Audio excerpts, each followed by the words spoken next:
收睇我哋今日靈靈探喺度要講到咧，就係你是否有過呢個靈異嘅經歷咧？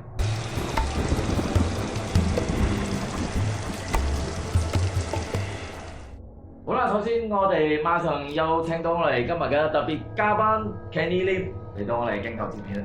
Hello， 大家好，今日終於有機會可以同大家分享一下我真實嘅遇到嘅靈異故事啊！咁多謝阿 Raymond 啦，多謝你嘅邀請，咁就希望我今晚所講嘅故事咧，可以真係俾你哋感受到啊喺現場嗰種感覺係點樣樣嘅。係非常之正啊！哇，我哋好期待啊！咁我首先要介紹一下 Kenny Lim 咧，你係從事咩行業嘅？我係從事地產。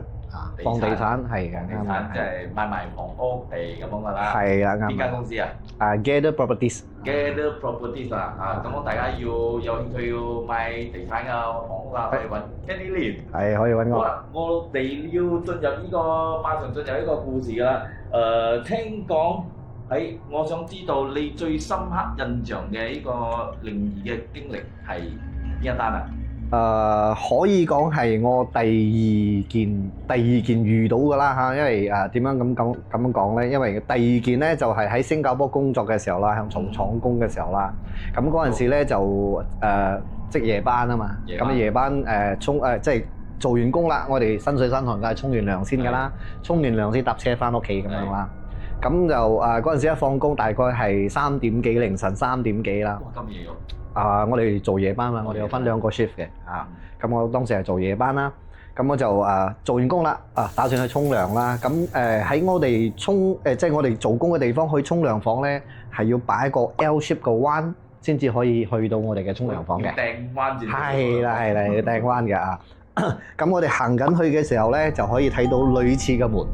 係。女廁嘅門口擺彎先至可以睇到我哋男廁嘅門口嘅。OK。咁喺女廁同男廁之間嗰個距離咧，大概係有9尺至10尺長。9尺。係啦。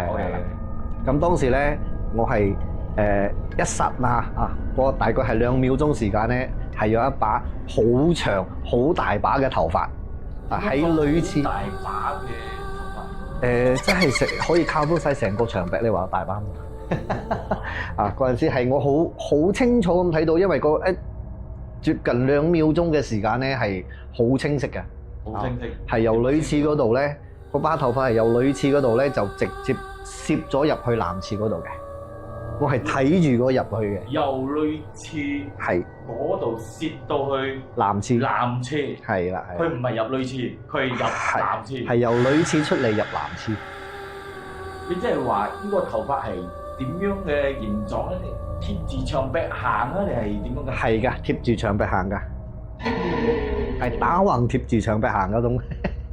即係攝住入去咯喎。係啊。哇！聽到都麻我啦。咁當時咧，即係正常人啦嚇，我唔係話我唔正常啦嚇。嗰陣時我已經係冇晒知覺咗㗎啦嚇。咁正常人啦，我講嘅係正常人啦，見到咁嘅嘢一定掉頭走啦，係咪啊？但我都覺得好好奇，點解我唔掉頭？係喎。兼且我仲行埋入男廁度沖埋涼。你唔會好奇陣間我會唔會見到呢個長髮女郎嘅咩？咁呢樣嘢咧，我自從我一睇到嗰把頭髮之後咧，我係完全冇晒諗法㗎啦。你有冇知覺？冇知覺，不過我好清楚我係行緊入去沖涼嘅。但係我係冇，我腦袋入邊咧係冇驚呢一個字，亦都冇話去走啊或者係點樣，係冇呢啲咁嘅，冇諗呢啲嘢嘅，完全空白嘅。blank 啊，直頭係 blank 㗎。到我行咗入去沖涼啊，沖緊涼嘅時候咧，我個頭腦我都係好清晰嘅，但係冇諗任何嘢。你知道你喺度沖緊？係啦，知道喺度沖緊涼，用緊洗緊頭，用緊咩水杯真係唔記得啦。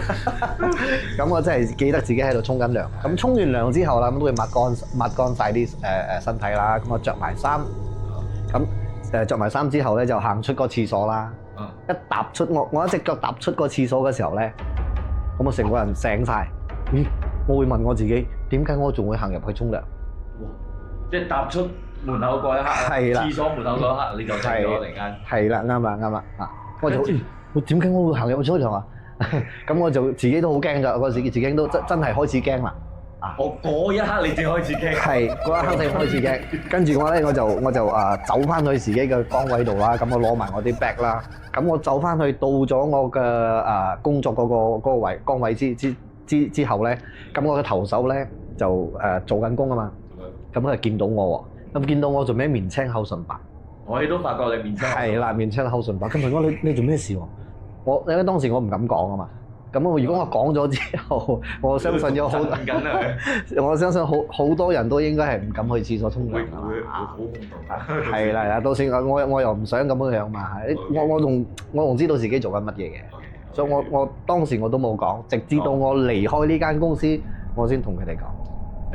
你離開間公司係呢件事過後幾耐？相隔接近2年啦。2年咯，哇！你都好撐得喎。冇辦法㗎，因為為咗大家好啊嘛。為咗大家好啊！一個人驚好過全部一齊驚係嘛？哇！相隔2年啊！咁樣過發生過後，中間呢2年冇任何事發生。冇任何事發生。其他同事都冇事發生。冇事發生。可能有啲朋友，你啲同事又發生咗學似你咁樣，都唔敢講出嚟咁樣。都冇聽過佢哋咁講啦。咁喺你呢件事發生之前，有冇其他嘅傳聞啊？咁啊有遇過嗰啲咁嘅嘢？冇聽過。我都冇聽過。都冇聽過。係第一手。係我第一手啊！